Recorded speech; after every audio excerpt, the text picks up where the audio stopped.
Anaconda, a rainha do pântano e a sangrenta batalha pela sobrevivência. O amanhecer cai sobre a floresta amazônica, onde a névoa ainda envolve as copas das árvores gigantes e os sons da selva começam a tocar uma sinfonia familiar de sobrevivência.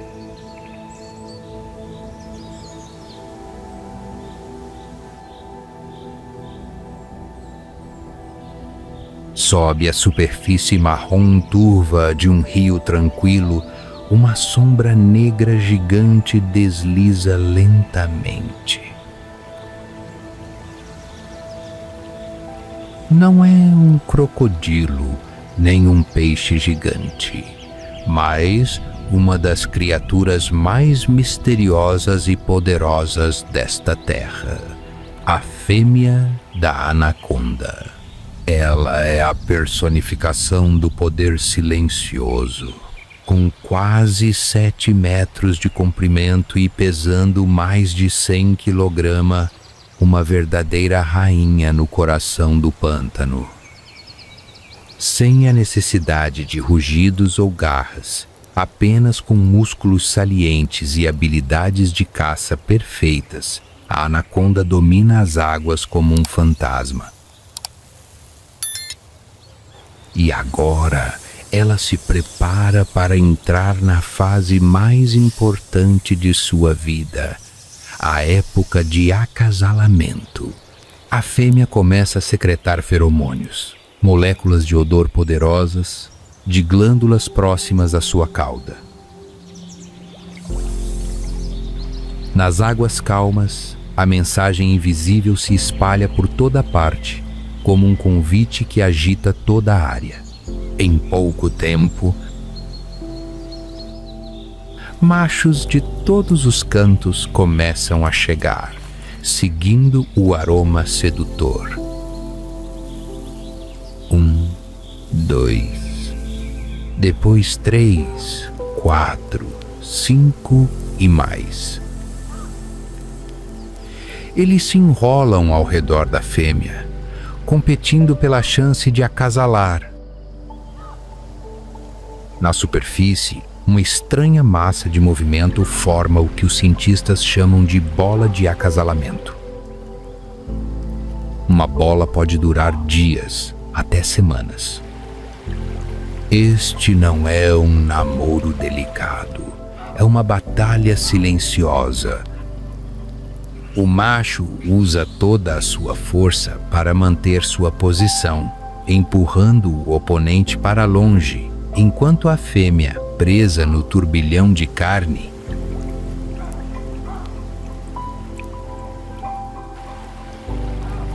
ainda controla o jogo.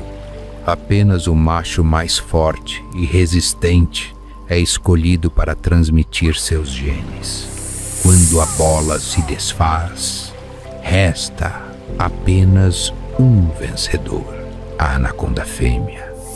Carregando uma nova vida dentro de si, deixa delicadamente as águas turvas, iniciando uma árdua jornada de sobrevivência não apenas para si mesma, mas também para seus filhotes ainda não nascidos. Após uma longa e exaustiva sessão de acasalamento, a fêmea da anaconda precisa recuperar energia não apenas para si mesma, mas também para nutrir as dezenas de embriões que crescem em sua barriga.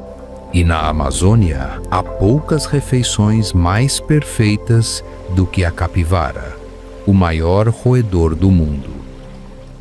Em uma tarde escaldante, quando o sol queima o rio e os animais buscam alívio do calor, um grupo de capivaras pasta tranquilamente perto da margem. Elas podem parecer despreocupadas, mas na verdade estão extremamente alertas. Suas pequenas orelhas se movem constantemente. Seus olhos estão sempre atentos a qualquer movimento ao redor. Mas hoje, elas não percebem o perigo que espreita logo abaixo da superfície calma da água. A fêmea da anaconda esperava por esse momento há horas. Seu corpo enorme estava quase imóvel, submerso na lama e nas raízes, apenas seus olhos espiando acima da superfície. Quando uma capivara adulta se separou do grupo para se refrescar, o momento chegou. Em uma fração de segundo,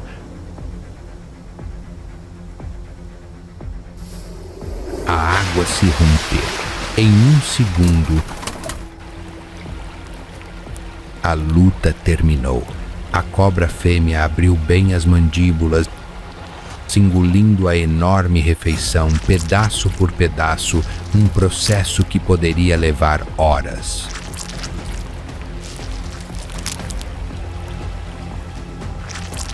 Após esse banquete de carne e sangue, a cobra fêmea recuou para o interior do pântano.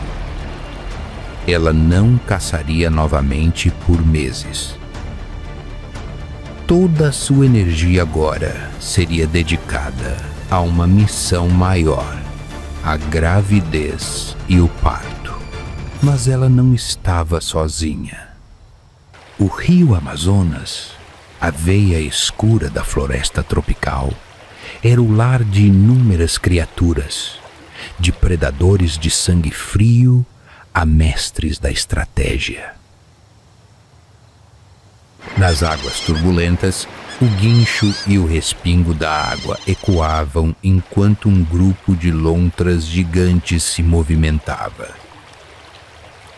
Medindo até 1,8 metros de comprimento, elas são a maior espécie de lontra do planeta. Mas não é apenas o tamanho que as destaca. É a maneira como agem como uma família guerreira, organizada e estratégica. Cada membro tem um papel: explorar, caçar, cuidar dos filhotes e alertar sobre o perigo.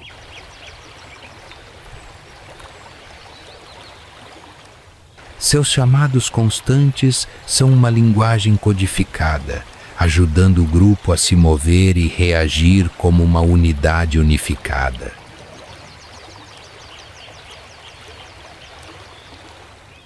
Nenhum comportamento é aleatório. Cada reflexo é tático.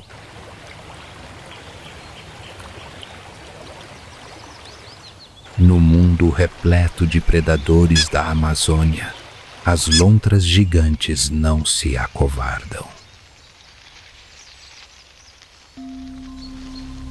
Pelo contrário, estão prontas para confrontar os monstros mais formidáveis, incluindo o jacaré-açu, um réptil que pode crescer até 5 metros de comprimento e tem uma mordida capaz de esmagar ossos.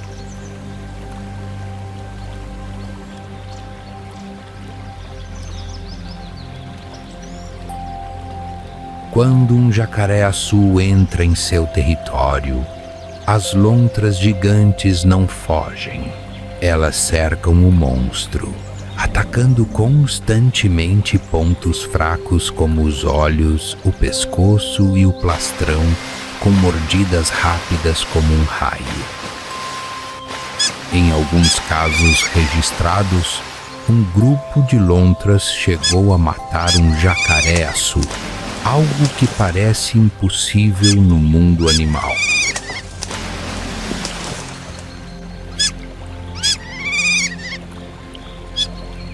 Sem as longas presas ou o porte imponente de uma anaconda, as lontras gigantes dependem da inteligência, da velocidade e dos laços familiares para sobreviver e dominar o topo da cadeia alimentar do rio. Para as anacondas fêmeas, as lontras não são inimigas, mas sim um lembrete contundente. A Amazônia é um campo de batalha de verdadeiros guerreiros, onde os fracos não têm lugar e a sobrevivência é sempre recompensada pela estratégia e pela força.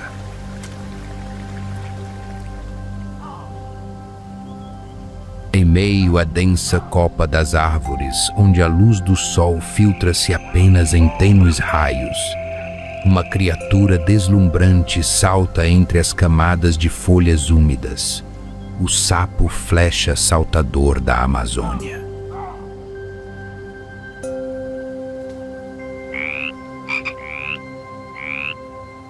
Eles podem exibir cores vibrantes, como turquesa, laranja intenso, dourado ou vermelho sangue, não para se esconder, mas para avisar. Sou a última coisa que um predador ousaria tocar. Sua pele contém uma toxina poderosa que, em pequenas quantidades, pode ser fatal para os humanos.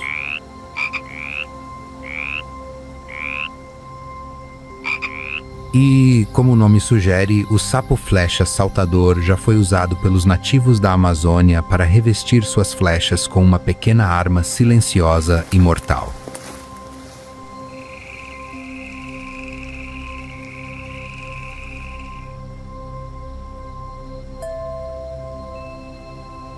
Mas sob essa camuflagem mortal, esconde-se um extraordinário coração paterno.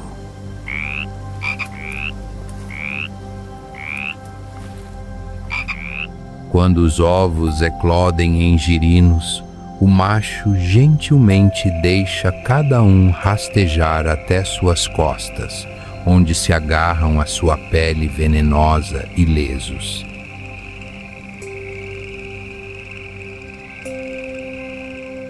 Então começa a árdua jornada. O sapo-pai carrega sua pequena ninhada pelas copas das árvores, procurando por poças de água da chuva nas bainhas das folhas, onde cada girino será liberado para viver separadamente. Esta é uma maneira de evitar que eles se comam uns aos outros. A mãe retorna para pôr outro ovo não fertilizado, a única fonte de alimento dos girinos.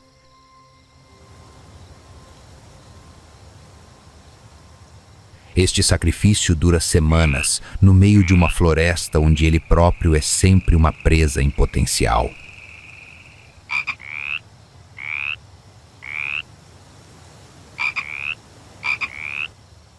Em um mundo onde a sobrevivência é uma luta implacável, o sapo flecha é a prova de que até as menores criaturas podem carregar dentro de si o poder da vida e um extraordinário amor materno.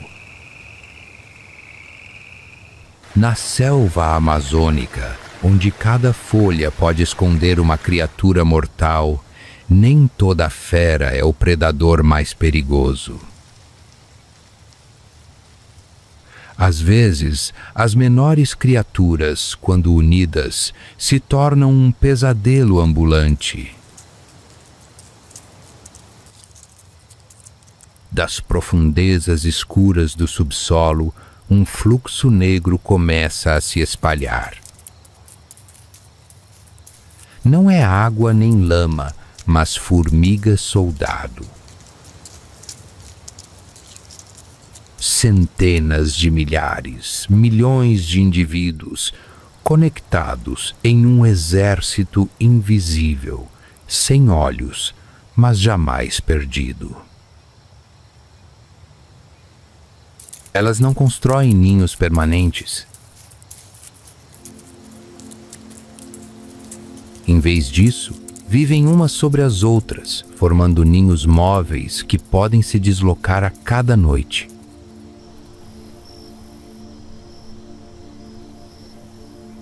E cada vez que deixam seus ninhos, a selva prende a respiração. Quando as formigas-soldado atacam, nenhuma criatura é pequena demais para ser levada, nem nenhuma presa é grande o suficiente para ser poupada. Elas caçam com uma tática de ondas humanas. Batedores vão à frente, A equipe de caça segue. Guerreiros protegem os flancos como um exército treinado em cada passo. Insetos, aranhas, pequenas rãs, filhotes de cobra, todos são despedaçados em minutos.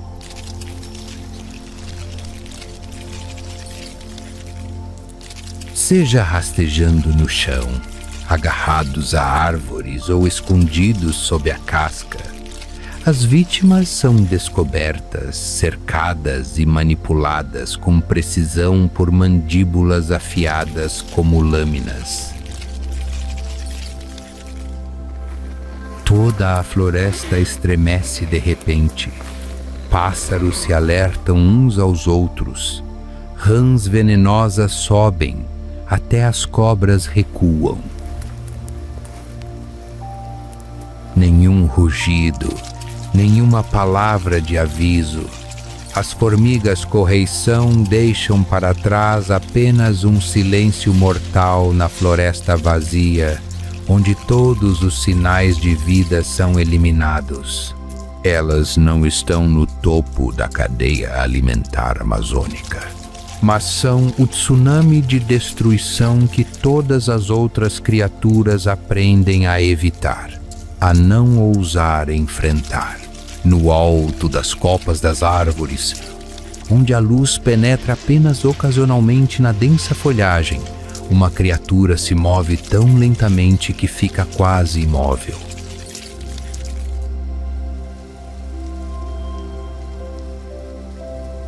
É a preguiça de 3 dedos, um símbolo de lentidão e preguiça aos olhos dos humanos. Mas na Amazônia, tudo tem uma razão, até mesmo a velocidade de uma criatura. A preguiça não é um predador, nem possui presas ou veneno.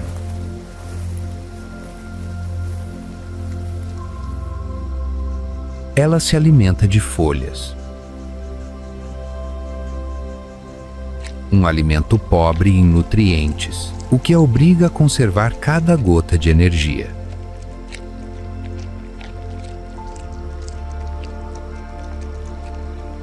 Em vez de fugir, a preguiça opta por se camuflar perfeitamente em seu ambiente. A pelagem espessa da preguiça não serve apenas para aquecer ponto lá, mas também para todo o seu ecossistema. Algas que crescem em sua pelagem criam uma camada verde musgosa, ajudando-a a se camuflar perfeitamente na copa das árvores.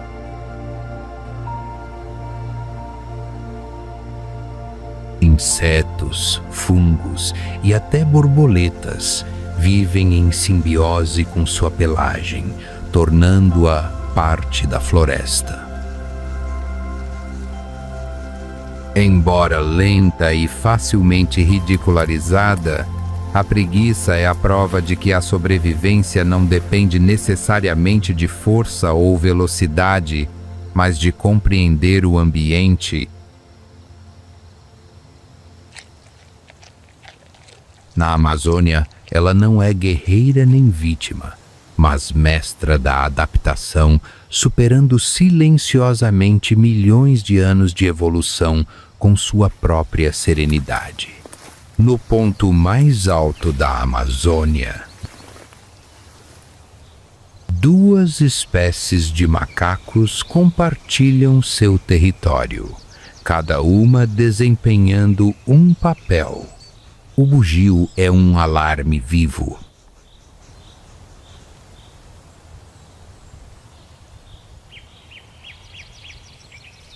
Todas as manhãs, os uivos ecoam pela floresta, não para ameaçar, mas para declarar soberania.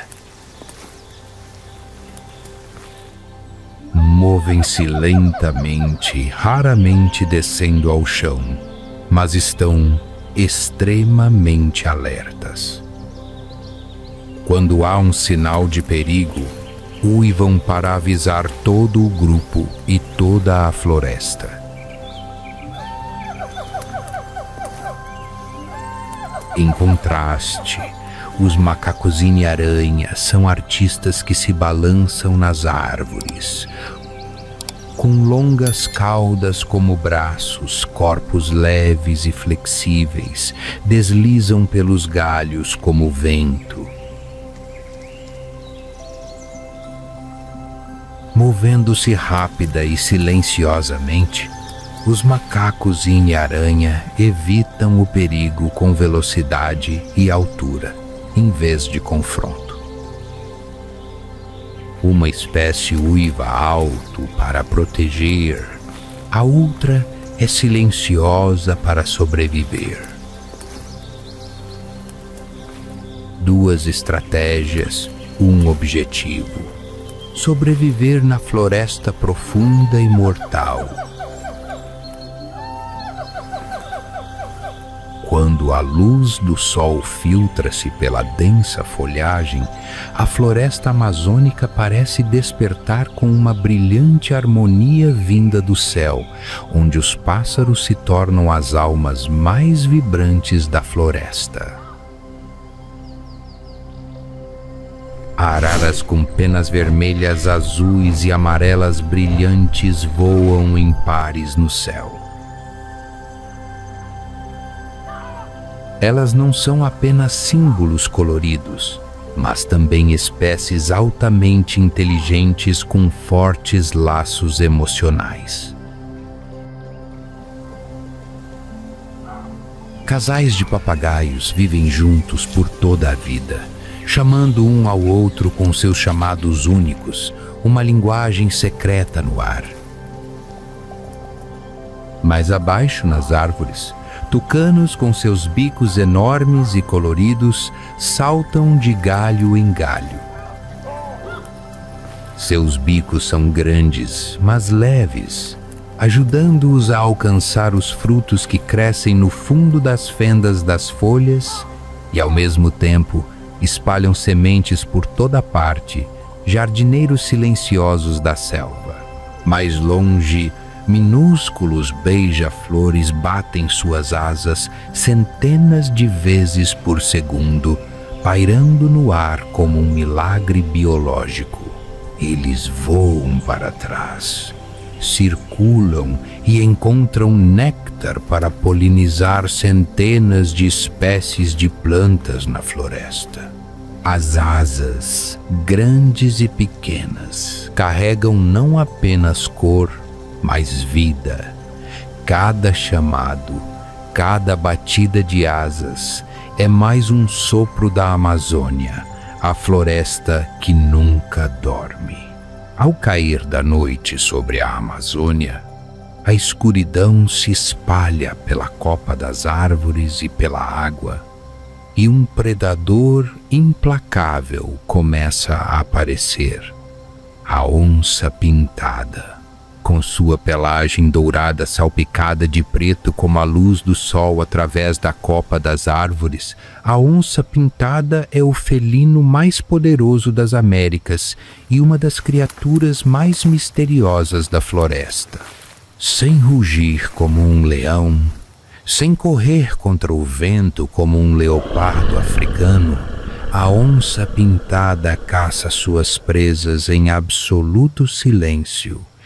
Atrás dos arbustos, perto da margem do rio, ela se move suavemente, passo a passo, abaixando o corpo, a um grupo de capivaras paradas tranquilamente na margem, alheias à aproximação da morte. A onça pintada se aproxima pela direção do vento, sem fazer barulho. Os músculos se contraem, um salto. A capivara se tornou o almoço da onça pintada.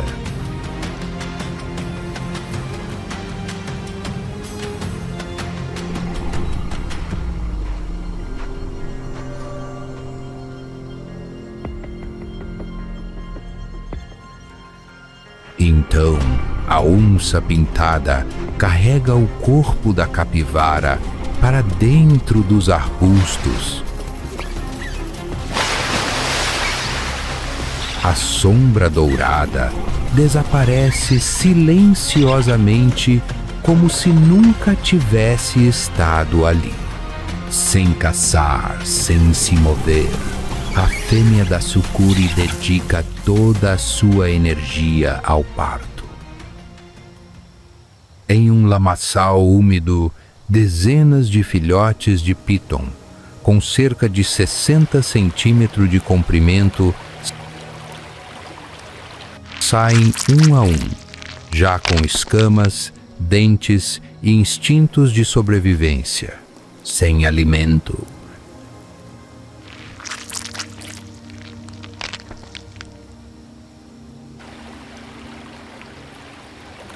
Sem ninho, ninguém para guiá-los. A mãe partiu logo depois, deixando seus filhotes à própria sorte em um mundo perigoso. Eles nadaram imediatamente, buscando refúgio de piranhas, gatos do mato e onças pintadas. Apenas alguns sobreviveram. Mas, se sobrevivessem, se tornariam predadores inigualáveis, silenciosos e mortais como a terra onde nasceram. A Amazônia não concede a vida. Apenas os fortes têm permissão para sobreviver.